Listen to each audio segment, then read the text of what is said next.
वक्रतुंड महाकाय सूर्यकोटि समाप्रभा निर्विघ्नं कुरु मे देव सर्वकार्येषु सर्वदा। ओम श्री गणेशाय नमः। नमस्कार। आज आपका हार्दिक स्वागत है भगवत गीता अध्याय 11 में। 11वां अध्याय। अर्जुन ने भगवान श्री कृष्ण से प्रार्थना करते हुए कहा, हे प्रभु जी, आपने मुझे अपना गूढ़तम रहस्य सुनाया है, जिसे सुनने से आपकी कृपा से मेरा मोह दूर हो गया है। संसार उपजना और प्रलय होना, यह सब मैंने विस्तार पूर्वक सुना है। हे कमल लोचन, आपकी अविनाशी आत्मा की महिमा मैंने श्रवण की है। हे पुरुषोत्तम जी, आपके अविनाशी आत्मा के साथ मेरी बड़ी प्रीति है। अतः हे प्रभु जी, अब मेरी विनती स्वीकार करके मुझे अपने अविनाशी आत्मा के दर्शन कराइए। अर्जुन की विनय सुनकर श्री कृष्ण भगवान जी बोले, हे पार्थ, नाना प्रकार के, नाना वर्णों के और नाना आकार के मेरे सत सत सहस्त्र दिव्य रूपों को देख। हे भारत, तुम वसु, रुद्र, अश्वनी, कुमार, मरुदगण और जो पहले कभी नहीं देखे ऐसे आश्चर्य देखो। हे गुणाकेश, चराचर सहित वह जगत देखो तथा और जो कुछ देखना चाहो यहाँ मेरी देह में देख लो। परंतु हे पार्थ, तुम इन नेत्रों से मुझे नहीं देख पाओगे, इसलिए मैं तुम्हें दिव्य नेत्र देता हूँ। उनसे मेरा दिव्य रूप देखो। संजय ने धृतराष्ट्र से कहा कि हे राजन, इस प्रकार भगवान कृष्ण ने अर्जुन से कहा और उसको दिव्य दृष्टि देकर अपना अलौकिक रूप दिखाया। उस विश्व रूप के अनेक मुख और अनेक नेत्र हैं। उसमें अनेक अद्भुत दृश्य हैं, अनेक दिव्य अद्भुत दर्शन हैं, अनेक आभूषण पहने हैं, अनेक प्रकार के वस्त्र हैं और गले में माला, दिव्य सुगंधियों के साथ लेपन किए हुए रूप, सभी आश्चर्य और अनंत सभी दिशाओं में मुख, जो आकाश में एक ही बार में 12 सहस्त्र सूर्यों को बिखेर रहे हैं। उनके प्रकाश से भी अधिक भगवान के विश्व रूप का प्रकाश है। वहाँ सारा जगत श्री विष्णु भगवान जी की देह में है। यह सब देखकर अर्जुन के रोंगटे खड़े हो गए हैं और उसने आश्चर्य से उन्हें नमस्कार किया है। महाराज, दोनों हाथ जोड़कर वह कह रहा है, हे देवों के देव श्री कृष्ण भगवान जी, मैं आपकी देह में अनंत रूप देख रहा हूँ, जिसका कहीं अंत दिखाई नहीं दे रहा है। हे विश्वेश्वर, ऐसा आपका दिव्य रूप है। आपके शीश अनंत हैं, जिस पर सुंदर मुकुट है। हाथों में शंख, चक्र और गदा दिख रहे हैं और चारों ओर आपके तेज का प्रकाश फैला हुआ है। मैं आपके इस विश्व रूप को नहीं देख सकता। आपका रूप ऐसा है मानो प्रबल अग्नि जल रही हो, जैसे असंख्य सूर्य एक साथ उदय हो गए हों। ऐसा अनंत आपका तेज है।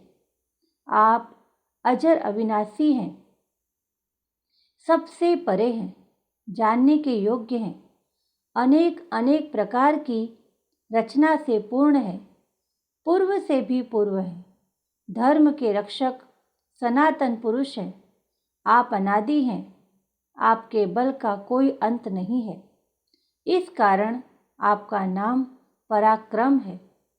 अनंत ही आपकी भुजाएं हैं, अनंत नेत्र हैं, अनंत ही मुख हैं जिनमें अग्नि जलती दिखाई दे रही है। आप अपने तेज के प्रकाश से ही सारे विश्व को प्रकाशित कर रहे हैं। आपके इस अद्भुत और भयानक रूप को देखकर तीनों लोक भयभीत हैं। कई करोड़ देवताओं को मैं आप में प्रवेश करते हुए देख रहा हूँ। कई करोड़ देवता कांपते हुए आपके सामने हाथ जोड़े खड़े आपकी स्तुति कर रहे हैं। कई करोड़ ऋषि व सिद्ध पुरुष आपसे भयभीत होकर आशीर्वाद दे रहे हैं कि हे ईश्वर, तुम्हारी जय हो, तुम चिरंजीवी हो। कई ऋषिवर सिद्ध तुम्हारी स्तुति करते हुए पुष्प चढ़ा रहे हैं, कई पुष्पों की वर्षा कर रहे हैं। आपके इस रूप को देखकर बहुत से लोग डरे हुए हैं। उन्हें समझाते हुए मुनीश्वर कह रहे हैं, हे लोगों, डरो मत, ईश्वर परम दयालु है। कई रुद्र और कई साधु भी दिखाई दे रहे हैं। कई ब्राह्मण, कई प्रजापति, कई पवन, कई कोटि दैत्य, कई प्रकार का विश्व दिखता है और कईयों को आपके इस विश्व रूप को देखकर विस्मय में डूबे हुए देख रहा हूँ। कई नेत्र, बड़ी भुजाएं देख रहा हूँ। बहुत से आपके और स्थल देख रहा हूँ। आपके बहुत से चरण हैं, बहुत से उदर और मुख हैं जिनमें भयानक दाढ़ें दिख रही है। सभी इस रूप को देखकर बहुत डर गए हैं। मैं भी डर रहा हूँ। हे प्रभु, आप आकाश को छू रहे हैं। जगह जगह कई सूर्य प्रकाश कर रहे हैं। आपके अनेक रंग हैं, अनेक नेत्र हैं जिनमें महाप्रलय की अग्नि के पर्वत जलते दिख रहे हैं। हे प्रभु जी, यह भयानक रूप देखकर मेरी आत्मा बहुत डर गई है। मुझे अब धैर्य नहीं है। हे भगवान, अब बस करो, अब प्रसन्न हो प्रभु जी। महाप्रलय की अग्नि समान आपके मुख में दाढ़ें देखता हूँ। अब तो मुझे दिशाओं का भी ज्ञान नहीं रहा। मुझे नहीं पता कि पूर्व कहाँ है, पश्चिम कहाँ है। शांति भी नहीं पाता हूँ। हे जगन निवास, हे जगत आश्रय, अब क्षमा करो। मैंने आपका विश्व रूप देख लिया। अब प्रसन्न होइए। हे धृतराष्ट्र के पुत्रों की सेना के ये धृतराष्ट्र के पुत्रों की सेना के जो योद्धा हैं, राजे महाराजे हैं, इनमें मुख्य हैं भीष्म, द्रोणाचार्य व कर्ण। इन सभी को अग्नि से प्रज्वलित जैसे आपके मुख में पड़े देखता हूँ। महाभयानक जो आपके मुख में दाढ़ें हैं, सो कितने ही योद्धाओं के सिर उन दाढ़ों में लटकते देखता हूँ। जैसे बड़े वेग से नदियाँ समुद्र की ओर बढ़ती हैं और उसमें जा विलीन होती है, इसी प्रकार मैं बहुत से योद्धाओं को आपके मुख की ओर बढ़ते और उसमें समाते देखता हूँ। जैसे प्रलय की अग्नि में पतंगे उतावले होकर आ पड़ते हैं, वैसे ही बड़े वेग के साथ योद्धा गिर रहे हैं, जिन्हें आप सांसों से निकल जा रहे हैं। महाअग्नि से भरे आपके जो मुख हैं, आप उनसे ही संसार को उपजाते हैं। आप ही यह भयानक विश्व रूप धार कर सारे विश्व को भर रहे हो। हे देवों के देव, आपको नमस्कार है। बस अब प्रसन्न होइए। मैं आपका जो आदि अनंत देखना चाहता था वह नहीं देख सका।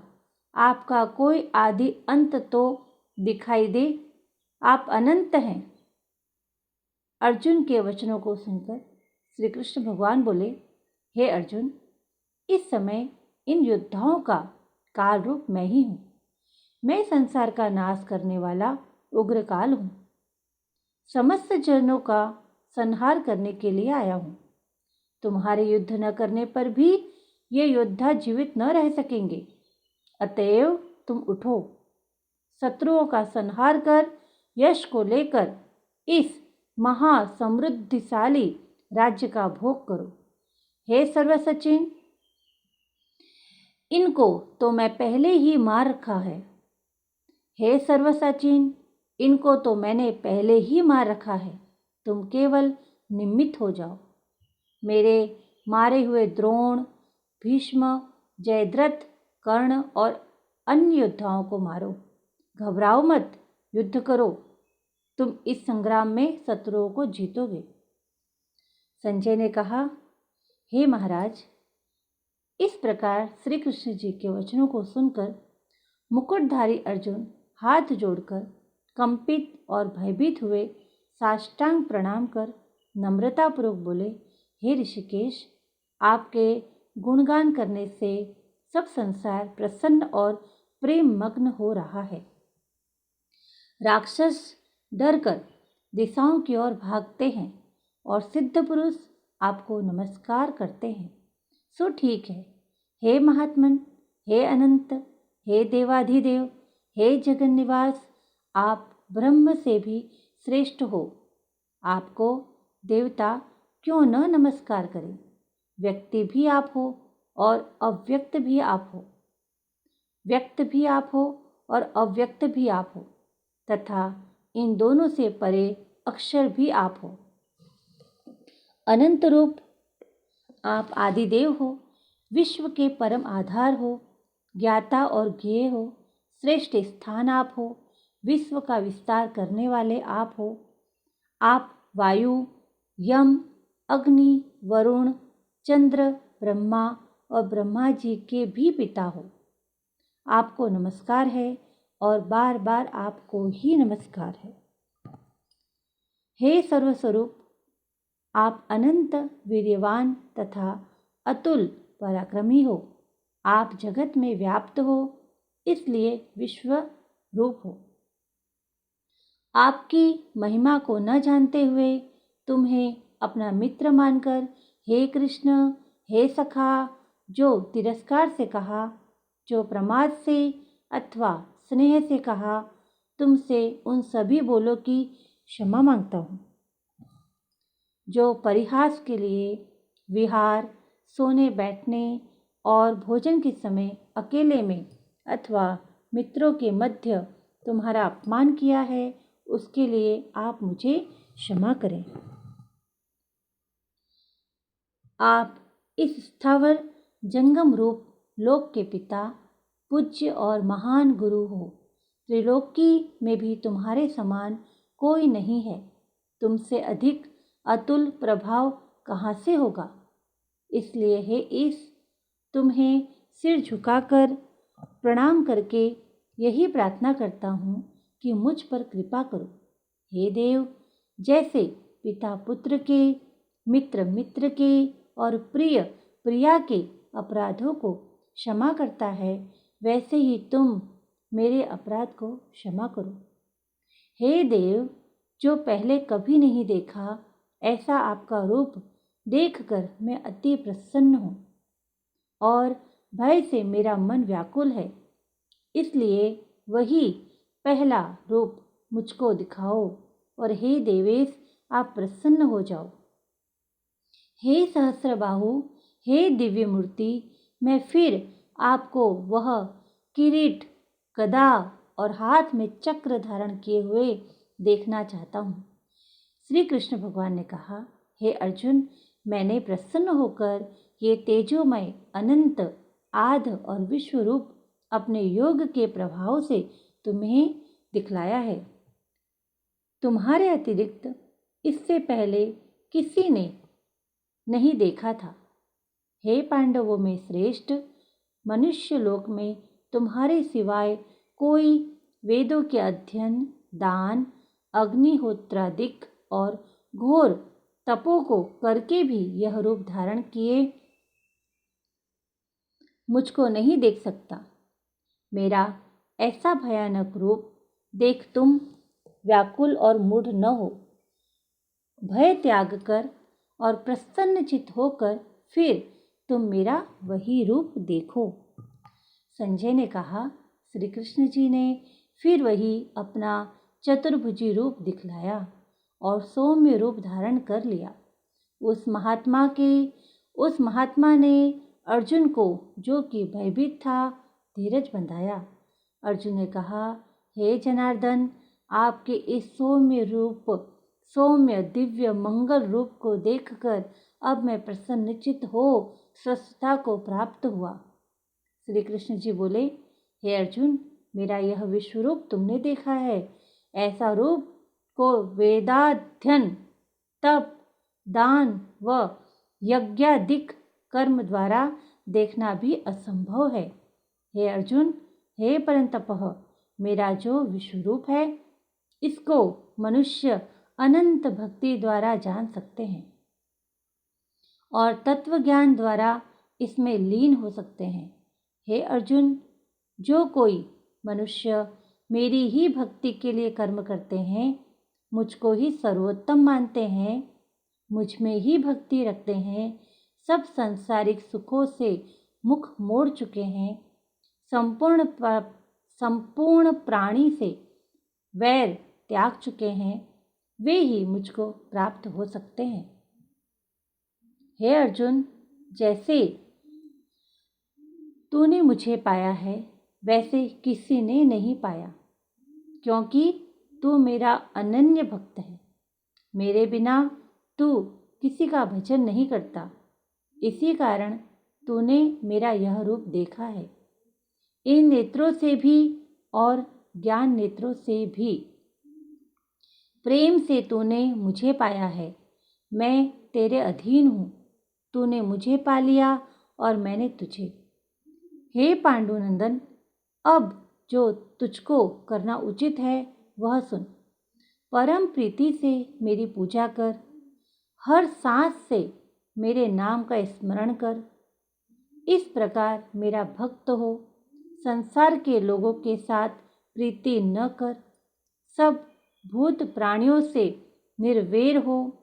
जब ऐसा होगा तब तू मुझे प्राप्त होगा, यह निश्चित जान।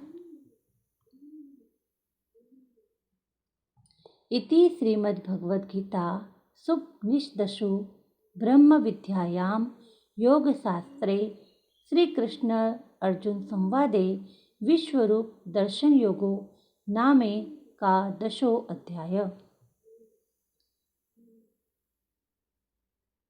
11वें अध्याय का महात्मा। श्री नारायण जी बोले, हे लक्ष्मी, अब 11वें अध्याय का महात्मा सुनो। तुंगभद्र नामक नगर था, जिसके राजा का नाम सुखानंद था। वह श्री लक्ष्मी नारायण की बहुत सेवा करता था। वहाँ एक बड़ा विद्वान ब्राह्मण रहता था। वह ब्राह्मण नित्य गीता जी के 11वें अध्याय का पाठ करता था और राजा भी वहाँ नित्य लक्ष्मी नारायण की सेवा करता था। ऐसा करते करते बहुत समय बीत गया। एक दिन राजा घर को गया। उस दिन अतीत देशांतर फिरते फिरते नगर में आए। अतीतों ने राजा से कोई जगह मांगी। राजा ने बड़ी हवेली खुलवा दी। जहाँ अतीत उतरे, राजा ने सीधा दिया। रसोई कर अतीत बड़े प्रसन्न हुए। राजा उनके दर्शन को गया। राजा का बेटा भी साथ था। कई सेवक साथ थे। राजा उस हवेली में आया, महंत के साथ बातचीत करने लगा। राजा का पुत्र खेलने लगा। वहाँ एक प्रेत रहता था। उस प्रेत ने राजा के पुत्र को मार दिया। चाकरों ने राजा को खबर करी। राजा यद्यपि सेवा करता व कथा श्रवण करता था, परंतु पुत्र के मोह में राजा के मन में दुर्बुद्धि आ गई। राजा बोला, हे संत जी, आपका दर्शन हमको बहुत फला है। एक पुत्र था, सो प्रेत ने मार दिया। तब ब्राह्मण ने कहा, हे राजा जी, चलो देखें कहाँ है तेरा पुत्र। राजा, ब्राह्मण, महंत भी वहाँ आए जहाँ राजकुमार मरा पड़ा था। तब ब्राह्मण ने कहा, अरे पुत्र, तू इस लड़के पर कृपा दृष्टि कर, जो यह लड़का जी उठे, और मैं तुझे गीता जी के 11वें अध्याय का पाठ सुनाता हूँ। तू उसे श्रवण कर, इससे तेरा कल्याण होगा। किंतु पहले अपने पूर्व जन्म की बात बता कि तू किस कारण से प्रेत हुआ। तब प्रेत बोला, मैं पूर्व जन्म में ब्राह्मण था। मैं गांव के बाहर हल जोतता था। वहाँ एक दुर्बल ब्राह्मण आया था, जो खेत में गिर पड़ा। उसके अंगों से रुधिर निकला और एक चील ने उसका मांस नोच खाया। मैं बैठा देखता रहा। मेरे मन में दया न आई। उस चील ने उसका मांस नोच खाया। मैं बैठा देखता रहा। मेरे मन में दया न आई कि उस ब्राह्मण को छुड़ा दूं। इतने में एक और ब्राह्मण वहां आया। उसने देखा कि एक दुर्बल रोगी ब्राह्मण वहां गिर पड़ा है और चील नोच नोच कर उसका मांस खाती है। यह देखकर उसने मुझे धिक्कारा। अरे ब्राह्मण, तू यज्ञोपवीत धारण किए बैठा है और कर्म तेरे चांडाल किससे हैं? निर्दयी, तेरे खेत में चील एक ब्राह्मण का मांस नोच नोच कर खा रही है। क्या तू अंधा है जो इसे छुड़ाता नहीं? यह तीनों नरक को जाते हैं। एक तो किसी को चोरी लुटता मारता होवे और जो साक्षी होकर भाग जावे। दूसरा रोगी हो, तिसकी खबर ना लेवे। तीसरे किसी को भूत लगा हो और यह छुड़ाना जानता हो तो छुड़ावे नहीं। यह तीनों पापी नरक को जाते हैं। और जो सब जीवों की सहायता और दया करते हैं, तिनको अश्वमेघ यज्ञ का फल प्राप्त होता है। सो मेरी शाप से तू प्रेत योनि पावेगा। तब मैंने उसके चरण पकड़कर पूछा कि मेरा उद्धार कैसे होगा। तब ब्राह्मण ने कहा कि जब कोई तुझे गीता जी के 11वें अध्याय का पाठ सुनावेगा। विप्र ने राजा की आज्ञा से गीता के 11वें अध्याय का पाठ किया और प्रेत पर जल छिड़का। उसने तत्काल प्रेत की योनि से छूटकर देवदेही पाई। राजा का पुत्र उठकर जीवित हो गया। बोलो सच्चिदानंद भगवान की जय। बोलो सच्चिदानंद भगवान की जय। बोलो सच्चिदानंद भगवान की जय। बोलो सच्चिदानंद भगवान की जय। ओम नमो भगवते वासुदेवाय। ओम नमो भगवते वासुदेवाय। ओम नमो भगवते वासुदेवाय। ओम नमो भगवते वासुदेवाय। ओम नमो भगवते वासुदेवाय। ओम नमो भगवते वासुदेवाय। ओम नमो भगवते वासुदेवाय। ओम नमो भगवते वासुदेवाय। नमस्कार।